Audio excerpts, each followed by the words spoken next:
Bienvenidos a este nuevo capítulo de nuestro programa Protagonistas por Visión Democracia TV, Construyendo Futuro. Con el fin de aprovechar al máximo a nuestro invitado de hoy, vamos a referirnos a dos protagonistas muy importantes para el Zulia y para Venezuela. Me refiero a la ciudad de Maracaibo, a nuestra querida ciudad, y a un líder trascendental en la lucha por la independencia de Venezuela contra el imperio español, el excepcional general en jefe Rafael Urdaneta. Como podemos destacar, los aniversarios de nuestra querida ciudad Maracaibo es el 8 de septiembre, y del que llegó a ser presidente de la Gran Colombia, el general en jefe Rafael Urdaneta, el 24 de octubre. Estos dos aniversarios están muy cerca y en consecuencia les queremos hacer un homenaje con motivo de estos aniversarios y realizaremos este programa con otro protagonista de la intelectualidad zuliana. Me refiero al doctor Ángel Lombardi. El doctor Lombardi es historiador y escritor, doctorado en Historia en la Universidad Complutense de Madrid, que como ustedes saben es una de las más prestigiosas de España y de Europa. Doctorado honoris causa, Universidad Rómulo Gallegos, Guárico, Venezuela. Doctorado honoris causa, Universidad Simón Bolívar, Barranquilla, Colombia. Ex rector de la Universidad del Zulia del 92 al 96. Ex rector de la Universidad Católica Cecilio Acosta, también a partir de 1998 hasta el 2017. Hasta el 2017. Autor de una cantidad de trabajos, libros, en fin. De manera que bienvenido. Fernando, gracias por la invitación. Mira, y a mí me gustaría que iniciáramos esta conversación haciéndote una pregunta un poco personal, pero que tiene que ver con los aniversarios que estamos festejando. ¿Cómo te sientes tú cuando estás fuera de Maracaibo, aun cuando estés dentro de Venezuela? Bueno, yo lo he expresado en otras ocasiones, cuando uno escucha la canción Lluvia del maestro Sánchez. Entonces, bueno, la primera vez que la escuché, muy nostálgica, muy melancólica, y uno piensa que el compositor de la letra está en Siberia, en el Polo Norte, y resulta que era nostalgia de Maracaibo estando en la mesa de Nujaque. Bueno, ahí está el sentimiento. Después la gaita pasando el puente, o sea, hay una atracción telúrica importante, simbolizada por la chinita, por el puente, pero fundamentalmente lo que hemos llamado la matriz zuliana, que es el lago. Así es. Porque por ahí llegó el culto a la chinita, por allí llegó el nombre de Venezuela, por ahí llegó prácticamente el asomarnos al mundo global. Entonces, bueno, Maracaibo pues tiene eso y es el vínculo con el lago que de paso nos convierte un territorio vinculado al Caribe, o sea, nosotros somos Caribe, pero al mismo tiempo estamos en el piedemonte andino. Así es. Entonces tenemos ahí una vinculación interesante, montaña-mar, ¿no? Y bueno, en Maracaibo, un poco Maracaibo Puerto, la Plaza Varada, etcétera, simboliza todo eso. Mira, y todo el mundo habla, tú, yo, todos, de Maracaibo y su lago, ahora que lo estás mencionando, lo que has dicho es totalmente correcto, pues. ¿Por qué entonces la ciudad, qué se deberá que la ciudad ha vivido en la práctica, por lo menos en las últimas décadas, de espalda al lago? Bueno, eso es importante la observación en las últimas décadas, porque realmente hasta el petróleo, Maracaibo era una ciudad muy vinculada al lago. Primero, si uno ve la costa de Maracaibo, hay mucho relleno hoy, entonces lógicamente mucha gente quizás no lo sabe, pero son pequeñas bahías. Sí. Bueno, esas pequeñas bahías normalmente eran zonas palafíticas o de pescadores de orilla, ¿no? Después tenemos que muchas casas importantes, prósperas, especialmente Milagro, después se llamó Milagro y Aticos, daban al lago, o sea, de frente a la ciudad, al oeste, pero hacia el este, y por eso se habla de puerta de agua, porque inclusive había piraguas que iban costeando y vendiendo productos por la puerta de agua. O sea, entonces era el esparcimiento, era el patio, era el gallinero, tal. O sea, el lago estaba dentro de las casas.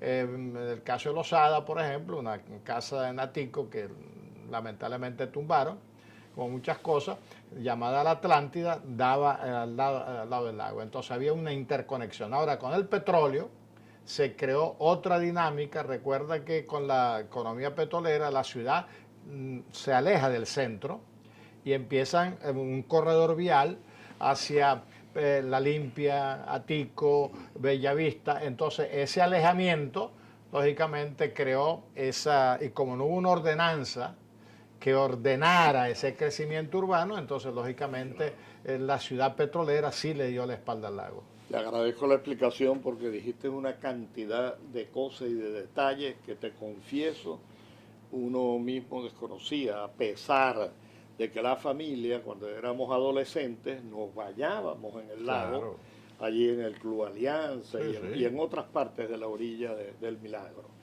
Mira, tenemos que hacer un breve corte, pero al regresar sería muy interesante que conversáramos sobre el hecho de que el 28 de enero del 2021 se cumplen 200 años de la incorporación de la provincia de Maracaibo al proceso independentista. Maracaibo, el proceso independentista, está de por medio el general Rafael Urdaneta. ¿Cómo fue la participación de él en este proceso? Vamos a un breve corte y regresamos inmediatamente.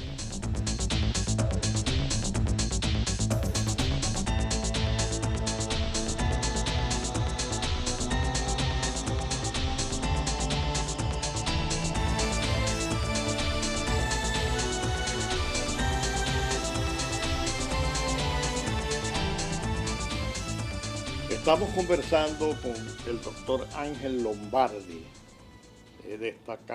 muy destacado intelectual zuliano y nacional, y yo diría que a nivel incluso internacional. Habíamos dejado en el aire una pregunta que vincula los dos protagonistas de este programa. El 20 de enero del 2021 se cumplen 200 años de la incorporación de la provincia de Maracaibo al proceso de independencia. Y habíamos señalado cuál fue el papel que jugó el general en jefe, Rafael Urdaneta, en ese proceso de incorporación de la provincia de Maracaibo a la lucha de la independencia. Sí, bueno, como introducción a la pregunta, la mayoría de nuestros oyentes conocen la información, pero vamos a reiterarla.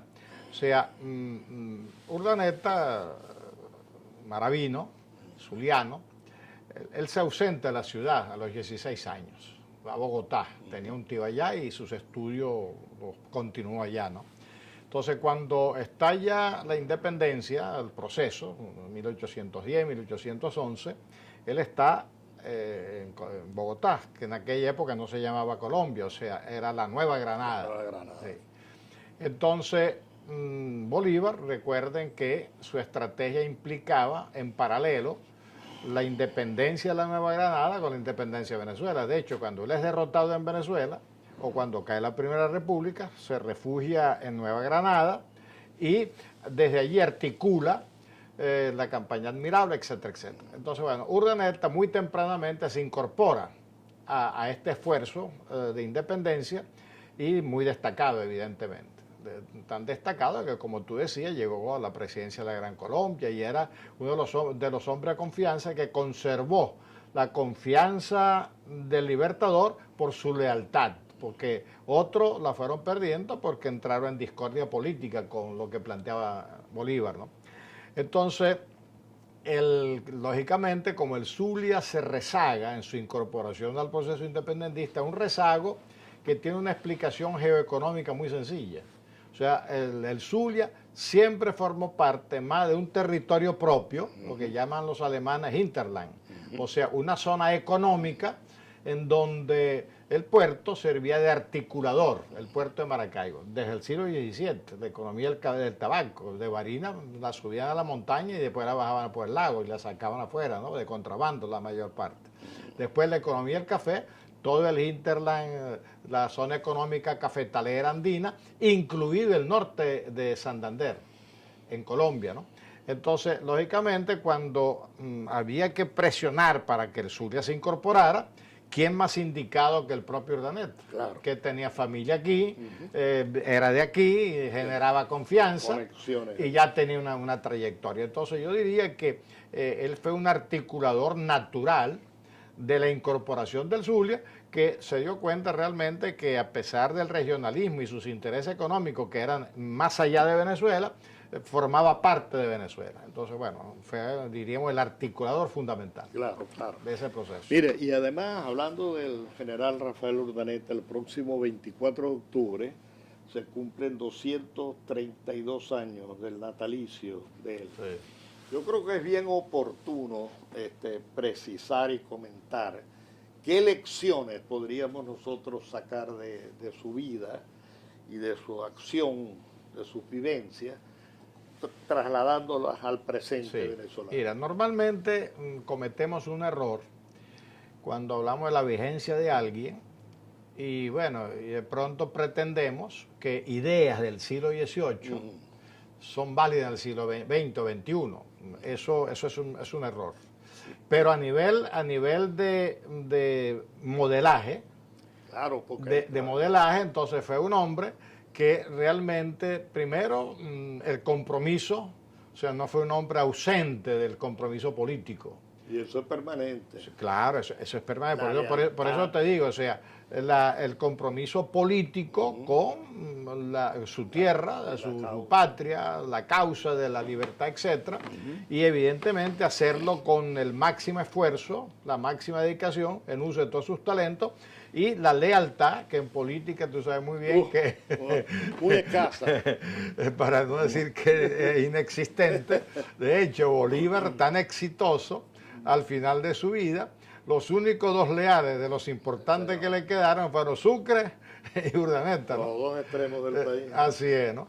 Entonces, bueno, así que entonces, en ese sentido, pues él representa muy bien la zulianidad como compromiso político y servicio leal a una causa de la independencia. Así que yo creo que es un valor válido que nosotros lo exaltemos, ¿no? Qué bueno, mira. No, yo creo que tiene mucha importancia, chico, estudiar a estos líderes y esos valores. Tú tienes razón, las condiciones son completamente distintas, pero hay algunos valores que... No, claro, no, los valores no tienen época, ¿no? Exacto, sí. Mira, ¿qué factores humanos y materiales crees tú que debemos desarrollar y profundizar para que Maracaibo, como factor de modernización de la vida regional y nacional, logre ser mejor ciudad de lo que incluso era antes, cuando fue pionera? Claro.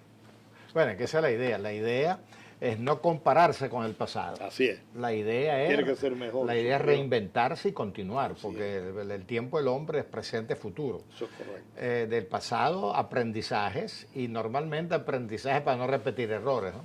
Mira, la importancia de Maracaibo va a depender fundamentalmente de la capacidad económica que desde aquí, desde la región, liderizado por la ciudad, evidentemente, se puede desarrollar, porque una ciudad, sus posibilidades materiales van a depender de su pertinencia económica.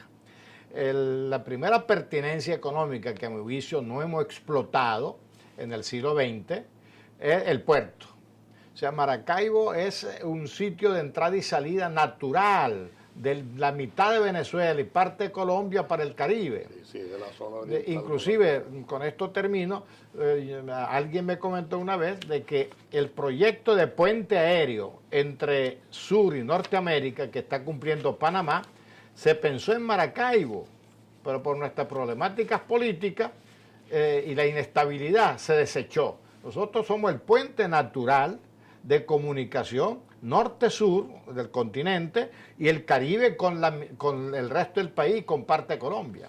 Es que entiendo que el Libertador incluso llegó a pensar en la posibilidad Sí, claro. de que Maracaibo fuera la capital de la Gran Porque él tenía Colombia. una conciencia geográfica Claro. histórica. Sí. Sí, señor.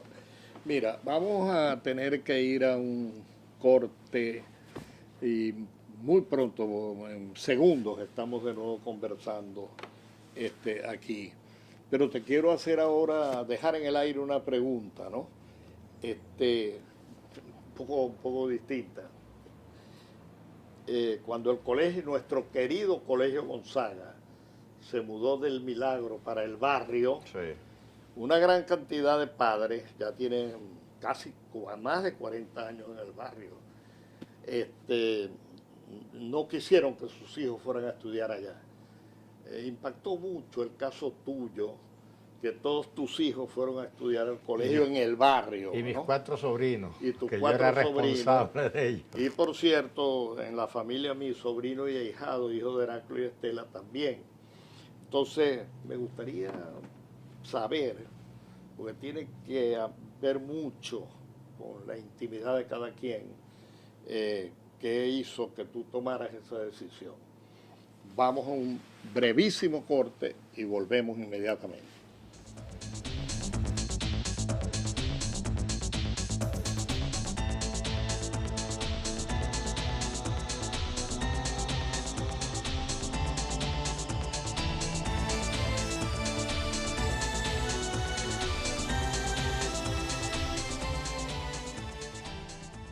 Estamos conversando con el doctor Ángel Lombardi, ex rector de la Universidad del Zulia y de la Universidad Católica, antes de Cecilio Acosta. Además de todo lo que señalamos cuando lo presentamos. Habíamos dejado en el aire una pregunta que es interesante, ya que tenemos que ir haciendo algunas conclusiones, pero sería muy conveniente, ¿por qué? A pesar de que la ubicación del colegio fue en los Postes Negros, sí. Tus hijos, tu sobrino y un sobrino mío, pero estamos hablando de ti, que es lo que importa en el programa, tomaste la decisión de que estudiaran allá. Sí, la tomamos Lili y yo, claro, común acuerdo, y sin titubear. El hijo mayor, Ángel Rafael, que es historiador, profesor de Luz, él inició su preescolar en el Milagro, que fue cuando empezó la discusión a nivel mundial, por cierto, a nivel mundial de los jesuitas, el compromiso con los pobres. Y de esa discusión en Venezuela, en la provincia suítica venezolana, surgió la idea de trasladar los colegios de los sectores de clase media, de media alta, etcétera, a los sectores populares. Entonces el Gonzaga se muda a los Postes Negros, una zona muy popular y en aquel momento bastante deteriorada. ¿Cómo no? Sí. Era pura arena. Sí, eso. Entonces, bueno, cuando ellos se mudaron, me pareció natural, o nos pareció natural, que el hijo que estaba en el Milagro se fuera con ellos al barrio.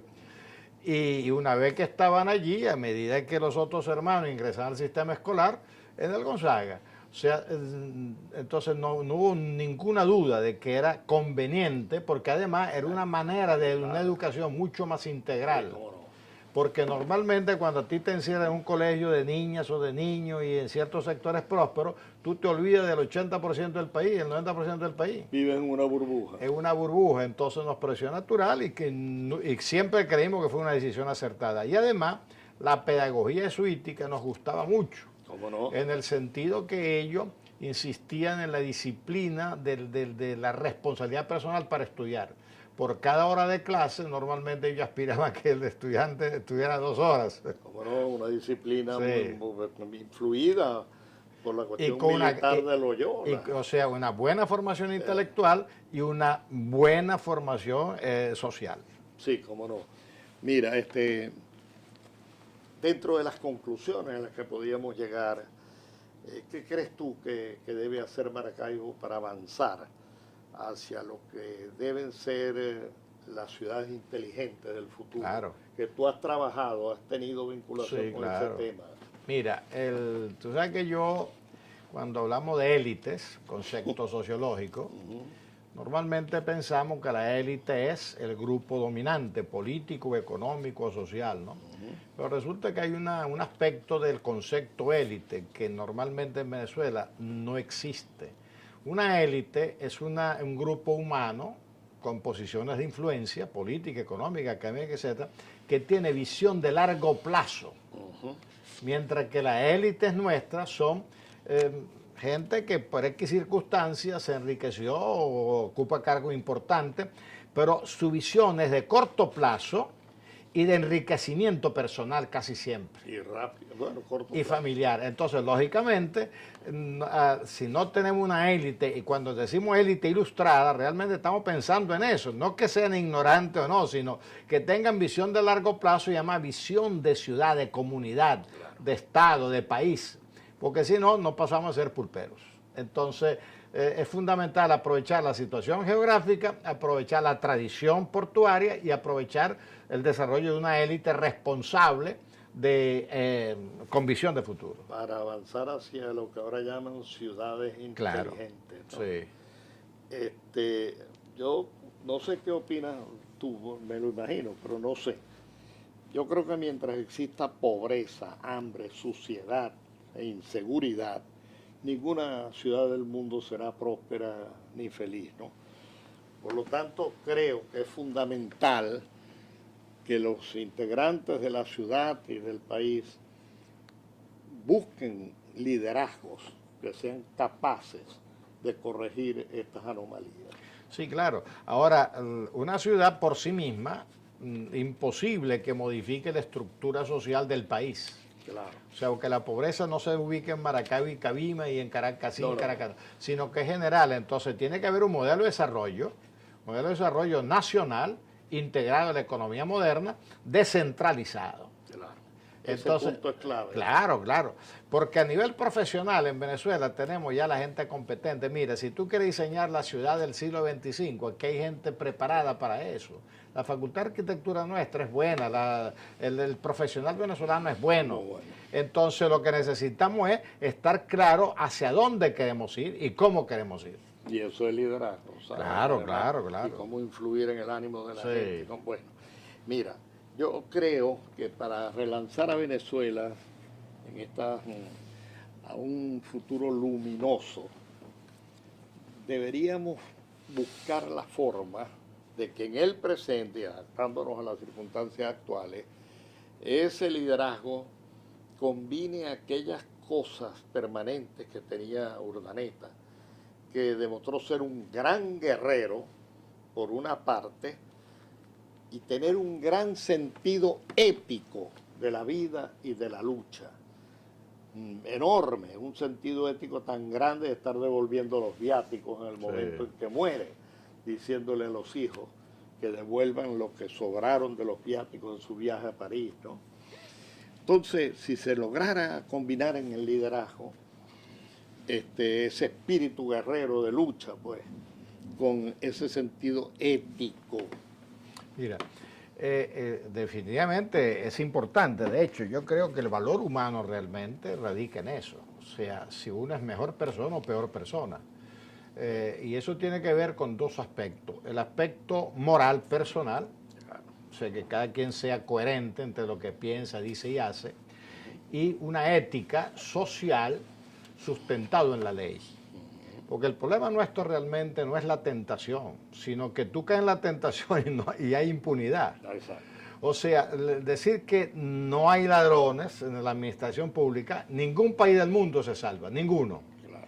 El problema, entonces, eso va a depender de la moral de cada quien, pero el problema es que el que falla y abusa tiene que ser castigado por la ley. Entonces, el problema venezolano no es la tentación al mal, sino que tú puedes hacer lo que sea que no pasa nada. La impunidad. Claro. Entonces, tenemos el discurso de la contra la corrupción, pero la corrupción sigue siendo impune en todos los periodos históricos venezolanos. Entonces, el hombre honrado es una excepción. Sí, lo cual es una tragedia. En términos públicos, ¿no? Sí, hay que cambiarlo. Mira, en la televisión el tiempo atropella. Esta conversación debía haber durado más de una hora. Seguiremos en contacto en el futuro. Y esperamos que muy pronto nos volvamos a ver de nuevo en este programa Protagonistas por Visión Democrática TV. Visión Democracia TV, perdonen. Y construyendo futuro, como dice el lema del canal.